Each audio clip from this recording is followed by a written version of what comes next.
What's up YouTube, Dale here from Zephyr, and today I am bringing you an update to Pure Metamorph. Now, as a disclaimer, what I mean by pure is it doesn't involve the Nadir servant package, it doesn't involve the Fiendsmith package whatsoever.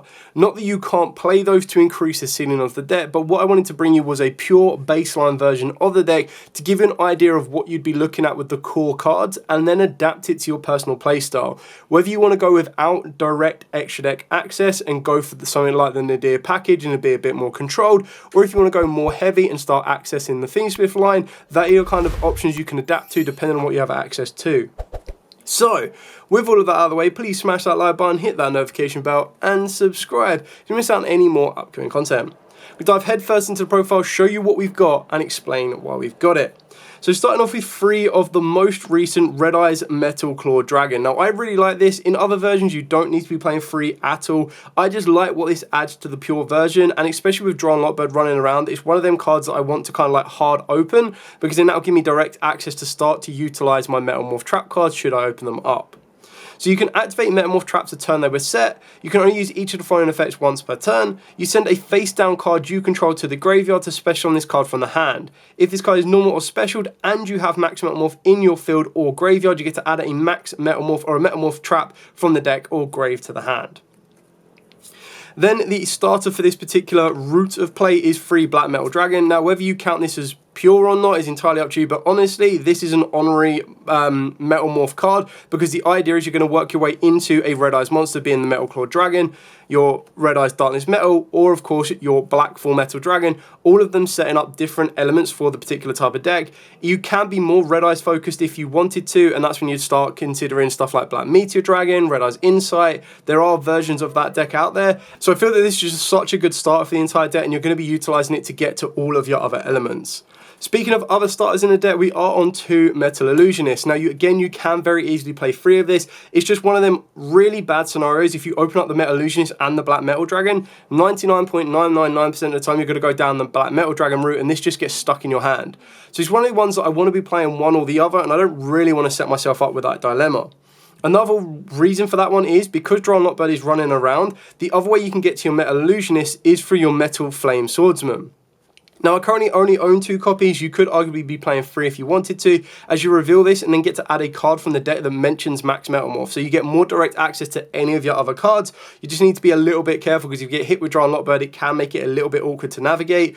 But I always kind of saw that this is either a 4th copy of the Metal Illusionist. So if I don't open up a direct starter in either the Black Metal Dragon or the Metal Illusionist, then I can use the Metal Flame Swordsman to get to it. And then this will get me access to a Max Metamorph, and then I can work my way into the Red Eyes cards.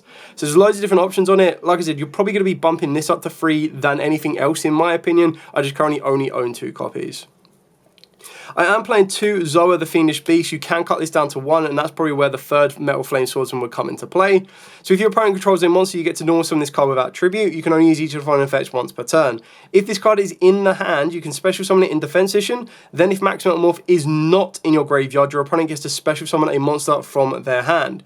During the main phase, you get to set a Metamorph trap from the deck. So it's so good to kind of facilitate all of those little components. But the benefit of something like that is you need to be able to make sure you've got Max Metamorph in the graveyard, because you don't really want to be giving your opponent that advantage. So this is one of the cards that you'll extend a little bit further on later on, unless you don't mind giving them a monster, because you need to get direct access to your Metamorph trap, and then you can start setting them off the turn they're set with the Black Red Eyes Metal Claw Dragon. The final Metamorph monster we're playing is the 1 Metal Zoa X. So it can't be normal summoned or set, and it must be special summoned with Max Metamorph that was activated by triggering a level 5 or higher Fiend monster. You can reveal this card in the hand to set a Metamorph trap from the deck, and if you do, shuffle this card back into the deck.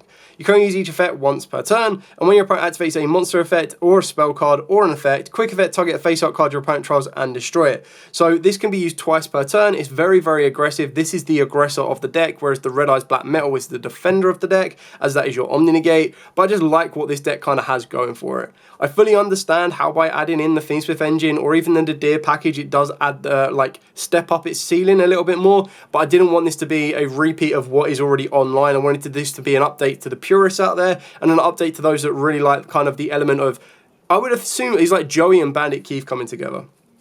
Then for the the Metalmorph spell card in the form of Incoming Machine, you get to add a monster from the deck that mentions Max Metamorph or Metamorph Trap from the deck or grave to the hand. If you control Metamorph Trap, you get to banish this card from the graveyard to then target a defensive monster your opponent controls. Nice.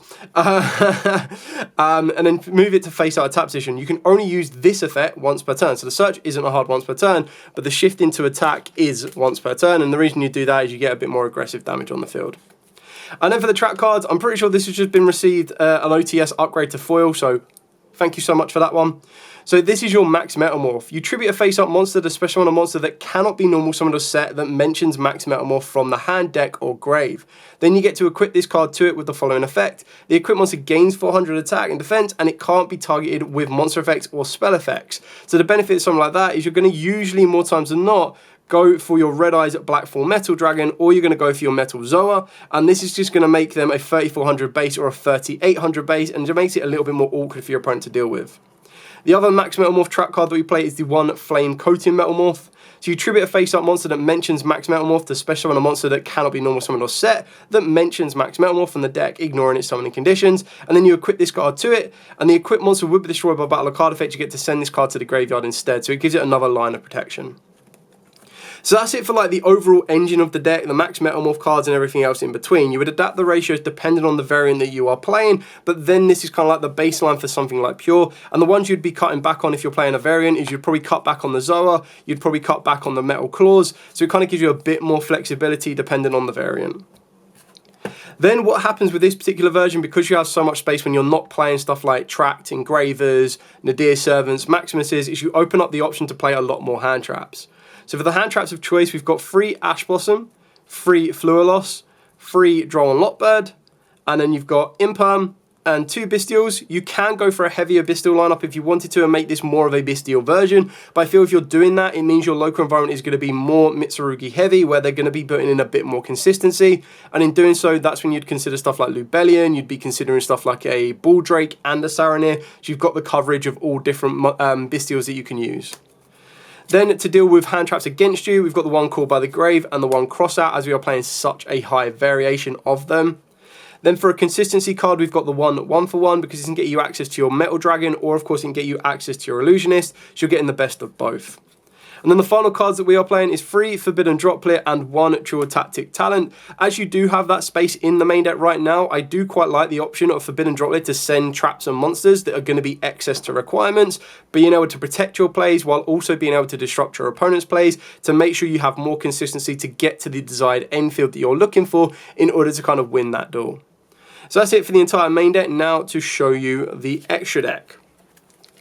So as we move on to the extra deck, again, because we're not dedicated to any particular variant, you could even play Pot of Extravagance, but the only particular card you want to be focusing on the extra deck is a card that can turn your Black Metal Dragon into a Link monster to get it off the field and trigger its effect, which is why we're playing the Animorph for going second and the Striker Dragon for going first. The Striker Dragon also helps you lead into the Hieratic Seals, as it is a dragon, which is the benefit of having of not using the Animorph for that particular route of play. For the other generic cards we are playing is the one Moon, and the reason we're playing the Moon is because we are going to be utilising the Underworld Goddess. For the idea is that a lot of people, when they see this, are like, oh, cool, great, Fiendsmith. But then when you're like, okay, cool, affect target, they then start to panic. They're like, what? And you go, cool, into an Underworld Goddess. You don't have to play it. This is what I'm saying about the extra deck being so flexible, is there's loads of cards in here that you'd be like, I don't want to play that, I want to play the Fiendsmith variant, cut, nice and easy changes. I don't want to play that, I want to play Super Poly, I want to play Meltronus, or even want to play Nadir Servant. There's loads of different flexible options you can change around. Then for the other generics, IP Masquerena, SP Little Knight, got Dart the Dark Charmer to work you into Selene, which can work you into the Aggressor of Access Code, but it can also work you into the Defender of Mech Knight Crusader Avramax. Now, those of you that are unfamiliar with Avramax and the route to get to it, is you do the exact same route of play for Selene. Selene lets you revive a spellcaster, which through your main deck can be either Droll and Lockbird, or of course it can be, once I get to it, the Illusionist. So you've got 2 targets. And if you're going first, what you'd do is, because both of these are level 1s, is you'd turn them into the Relinquish Anima, and then you'd link off the Relinquish Anima with the Selene to get you into the Avramax, and that gives you the requirements to make it. You can also make Avramax through IP Masquerena if you want to, because maybe you've already gone through an SP Little Knight, but this is another one of them flex spots. If you're like, okay, cool, I don't really want to utilize that, I want to play this particular variant, you take it out. Then for the other generic cards I'm playing is the one Super Star Slayer Typhon, and then I'm playing 3 Synchros, and the reason I'm playing 3 Synchros is, again, we've kind of got Ash Blossom, so if you wanted to play stuff like Ghost Bells, Ghost Mourners, Ghost Ogres, you'd make this even more consistent, but it's basically a way to upgrade your Metal Zoa, upgrade your Red Eyes Claw, or upgrade into one of the following. So, with your Ash plus your Red Eyes Metal Claw Dragon, you can get yourself into a 10, being the Chenying. But then if you were to use your Metal Zoa or your Full Metal, using the Ash, you can get yourself into a Psychic End Punisher or a Cursed Thunder God. Now again, these are just some variants that I'm showing you, or some options that you can look at that you might be like, oh, I didn't think about that, or oh, I'm planning to play a lot more monster hand traps that are going to be level 3 tuners. What can I use? Well, there's some of the options. If you don't want to go down those route of playing some synchro options, you can go for a second Typhon, which very few people are expecting, and then something generic like a Nightmare Phoenix or a Nightmare Cerberus. So you've got loads of variants, you've got loads of different options. That's what I like about this deck, is it does open up the door to be as creative as you want it to be, and be as flexible as you want to with some of the selections for the particular deck. Anyway, that is it for the entire profile. If you do have any questions at all, by all means, please put in the comments down below. I'm more than happy to answer them, as I always am. So, for now, make sure you smash that like button, hit that notification bell, and subscribe. But above all else, stay safe, and of course, happy dueling.